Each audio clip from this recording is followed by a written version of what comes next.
We interviewed a number of firsthand witnesses that saw this cigar-shaped craft that didn't have any visible means of propulsion, no wings, didn't make any sound, about the size of a school bus, silver, it was like a cigar.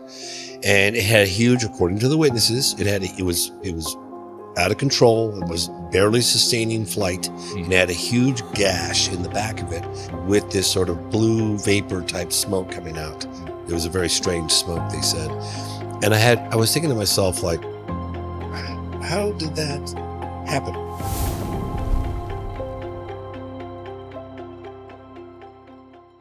So welcome back, family. Today we have not one but two incredible guests.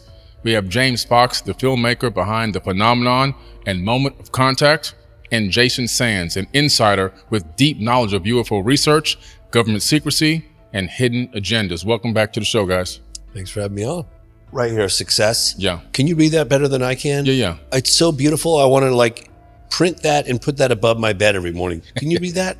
It says success is walking from failure to failure with no loss of enthusiasm.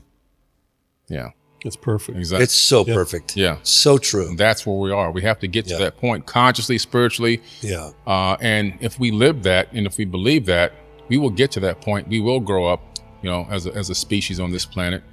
And the true, I guess, evidence of this will be we will deactivate the nukes ourselves, not wait for somebody to come and deactivate them for us. Yeah. I believe that's exactly what the NHI are waiting for. They want to see it, like they've been saying all along. They want to see our potential. Yeah. That strength of our human spirit when everything else looks like it's failing. Yeah. We somehow pick ourselves up out and dust ourselves off, and we move in the right direction. That, I think, is what not only humankind is waiting for, but the NHI are waiting for. Yeah, I believe that's all we're waiting for. Absolutely. The crash retrieval program has been around for quite some time. I think I could be wrong. I think it might have started in 1947 with the Roswell incident. Maybe that was one of the first, or if not the first, crash retrieval programs. Have you heard anything about the scalar wave radar technology potentially disorienting a craft to bring it down? Kind of like they did it, but did it by accident and then realized, oh, wait, we have technology that can bring these things down. Yep. That's exactly how it happened. So I remember I had a tough time with Roswell when I first heard about it in the mid-90s. I was like, come on, alien spaceship crash, live aliens, please, And then I started learning more. I was like, the government actually said, the military actually said, yeah, we did recover it. They told the truth. They told the truth. It was on the front page of every year, For a day. Yeah, for a day, exactly.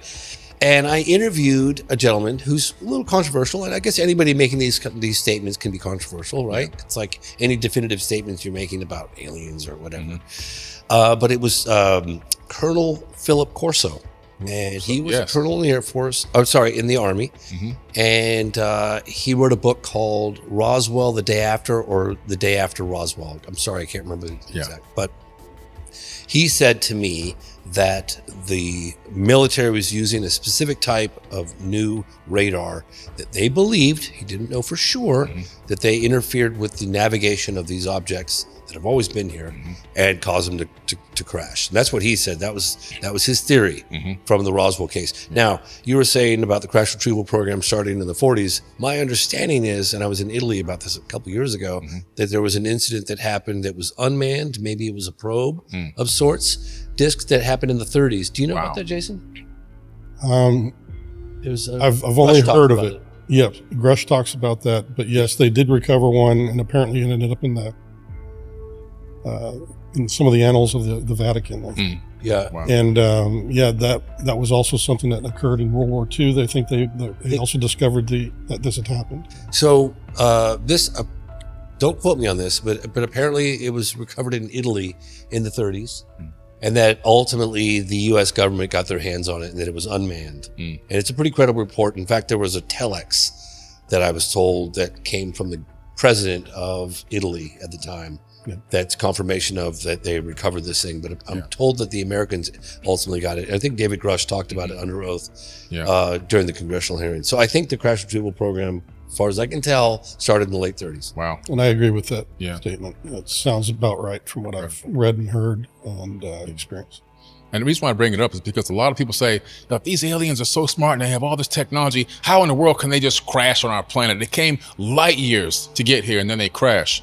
Well, space travel is dangerous, number one, okay?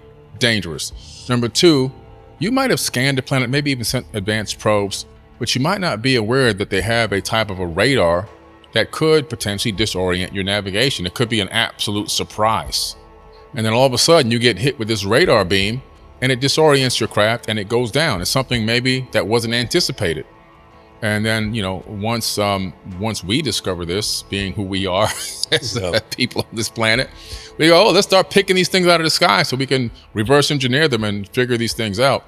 That was, you know, no, it's a very valid point. It's a very valid point. And I have to ask the question because I did that documentary Moment of Contact, and we interviewed a number of firsthand witnesses that saw this cigar-shaped craft that didn't have any visible means of propulsion, no wings, didn't make any sound, about the size of a school bus. And it was silver, you know, it was like a cigar.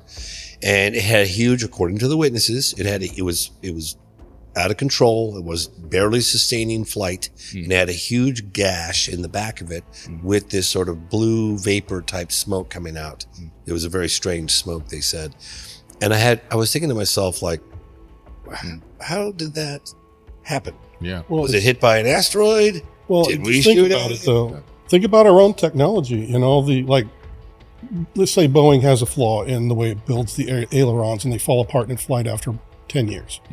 You see, they go back to the drawing board, but it was unforeseen that this one area would cause vibrations and cause a crack to occur. Yeah. And the next thing you know, the planes are falling out of the sky. So to think that other technologies would not be that way, no matter how immensely far ahead of our technology, those kinds of things. And besides that, think about Roswell also, that the radar systems hadn't been in operation here on Earth for very long. Yeah. That was about the same time frame they were actually invented. Yeah. So they may have come to our planet 10 years before that happened and never had any kind of a directed energy weapon at all counter their craft. Right. Things like that happen. I mean, that happens in the war all the time. Well, how did Germans get our subs, you know, or ship? Yeah. Oh, they have this new sonar, and this is how they did it. Right. So it's the natural process of technology, I think. Yeah. Yeah. It sounds like it. It could be anything. And just because we can't explain something doesn't mean it didn't happen. Right. Yeah. Do you know what I mean? I mean, we can speculate all we want. Yeah. Right? Yeah. It's like, I don't know how that, all the witnesses that saw it said it had a gash in the side of it and it had smoke come out. That doesn't sound like, it sounds to me like it's got a problem. Yeah, it's got like, a problem. you know. Maybe it took some weapons fire or a malfunction in the Exactly. in the vessel itself. Right. Yeah. Yep. We tend to shoot first and ask questions later. So Yeah. that's just kind of our mentality, right? Yeah. Yeah. Unfortunately. Unfortunately, exactly. There's a video that came off of NASA servers, which was coming from the space station.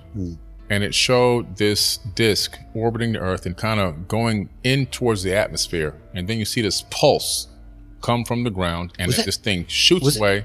STS-48? Yes, STS, yes. Yes. And they said, oh, it's ice crystals. Yeah. It's like changing. It was STS-48, the space shuttle. Yes. Yes, you're correct. Yes. It's changing, like you see it moving like this, and all of a sudden it changes trajectory. Right as this flash comes from the surface. Very impressive footage. Yeah. I think Never you had saw any. a projectile going in the direction of projectile. that. Never had any satisfactory explanation of that. No. They were like, oh, it's ice crystals. Please, come on. Again, to me, us shooting first, ask questions later. Ice particles don't change direction. I interviewed a couple of individuals, both of which on camera, at least two, if not more, that actively tried to shoot at a UFO. Wow. And it didn't end well. Man. Yeah. Well, you know, that mindset that we have, it goes back to a lot of these ancient wars. It seems as if these advanced beings that may have visited the planet in the past seem to have gone through a lot of wars. So maybe they got through that warring phase. Because when you read the Mahabharata, the Bhagavad Gita, the Indian Vedas, the Rig Veda, the Battle of the 10 Kings, which took place in space. In the Mahabharata, they had a weapon that once it was released, it couldn't be returned, and it can destroy any man on 3 worlds.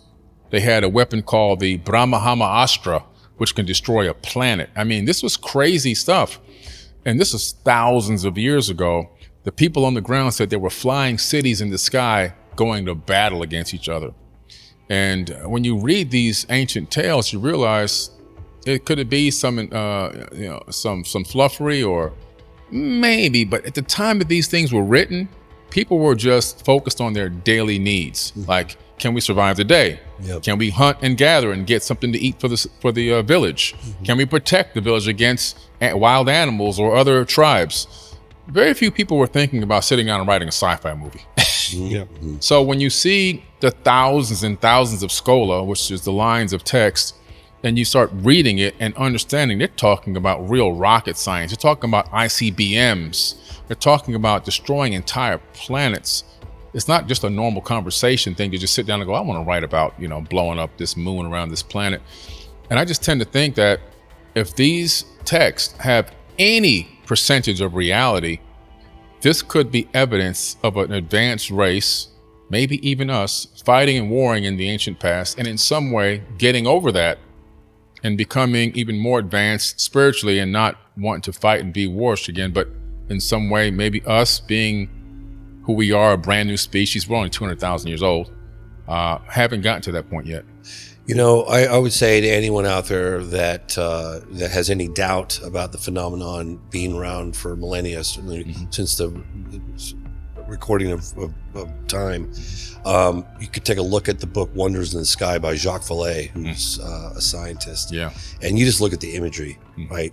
Cave walls, paintings, drawings, they go back thousands of years. Yep. Right. And it's right there in black and white. Yeah. It's super impressive. It's one of the things that I haven't, you've clearly done extensive. I've focused more kind of on the modern.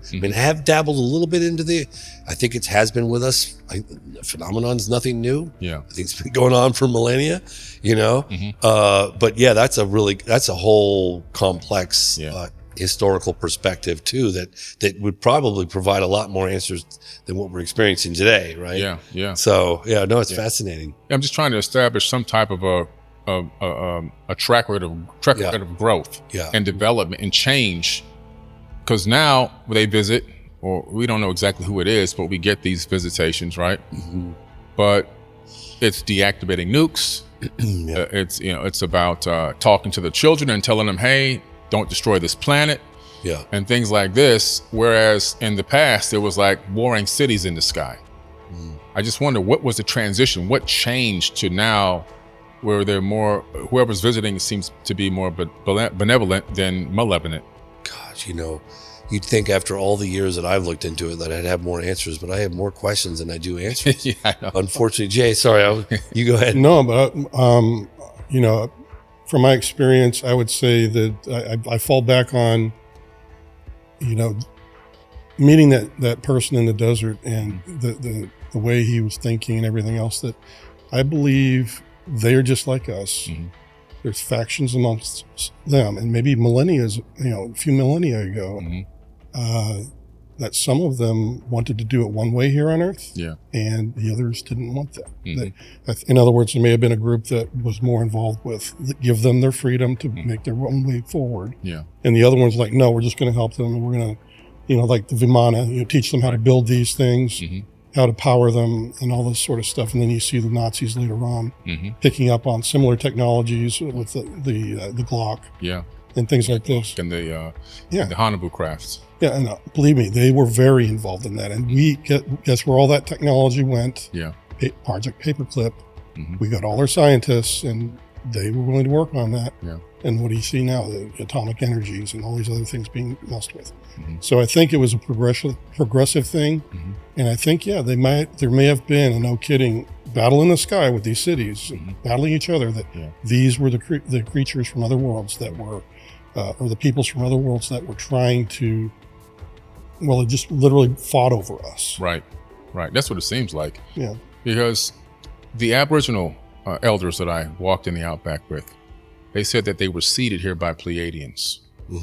In that region of the sky, they had a great war, and the people fled. Whoever could flee, they fled from that region of the sky, and they started creating breakaway civilizations on other planets. The Hopi tribe and the Lakota tribe, they told the same exact story. They called them the Star Brothers from the Pleiades. Yes. And that they were seated here on this planet. I get chills talking about this because when I was in Africa investigating the 1994 alleged close encounter of the third kind, the landing case that happened at the school, the teacher provided me copies of all the drawings the children had done back in 1994 of what they saw, the craft and the beings. It was incredible. And then, I mean, just absolutely mind-bending. Children were drawing the same thing. And then right after that, I took those with me and I went to Australia and I investigated another landing that took place at a school in 1966, Westall Primary School. And I was like showing off. I was like, I was over at this other school in Africa and here's what the kids, and somebody goes, oh my gosh, where did you get those drawings? I said, this is what the children saw in 1994. They're like, have you seen the Wandjina from the Aboriginals, talking about these Wandjina tribes that are 5,000 years old on cave paintings? And I'm like, no, I have not. And then they like looked it up and they showed me it's the exact same from the Wandjina tribe, right? Oh, they talk about the Wandjina from the Aboriginals. Absolutely. About the Wandjina. And the drawings are almost identical. I had chills on me. Like, oh my gosh, this is 5,000 years ago. Mind blowing. Yes. Unbelievable. And like I said, as a man of faith as well, that falls in line with our scriptures as well, that, you know, the created piece to this was about 5,000 to 8,000 or more years ago. And that seems to be like, you know, God created or whatever you want to call that. But there's this creative period of where the Wandjinas are recording these sorts of events occurring all around. That could have been when we were, I guess, made more intelligent, or we became who we are.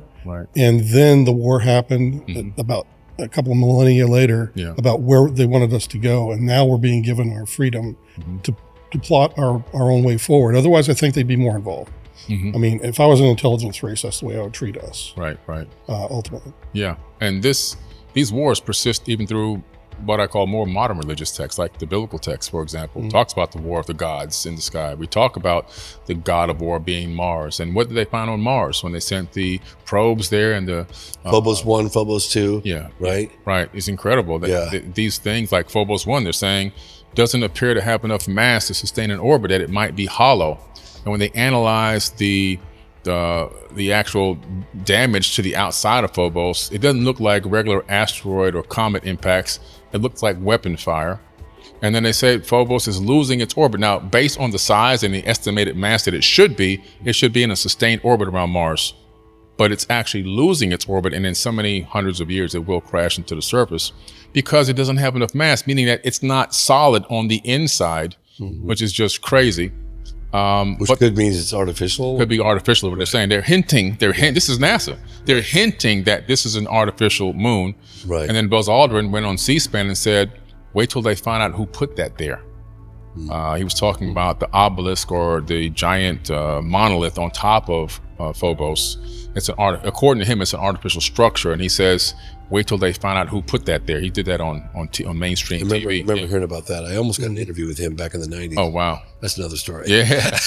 But when they got the soil sample analysis and the atmospheric sample analysis, they found xenon in the atmosphere and in the soil, but not any kind of xenon. They found weapons grade xenon, which is only a byproduct of nuclear warfare. At least from our perspective on Earth, that's how we know it's created. So the god of war could truly be the god of war. There appears to have been some type of a war that happened, and from some of the texts, it seems to have extended from Earth to the moon and even to Mars. If you enjoyed this, make sure to watch the next video on AwakenZone. Don't forget to subscribe and hit the notification bell, but you won't want to miss what's coming next.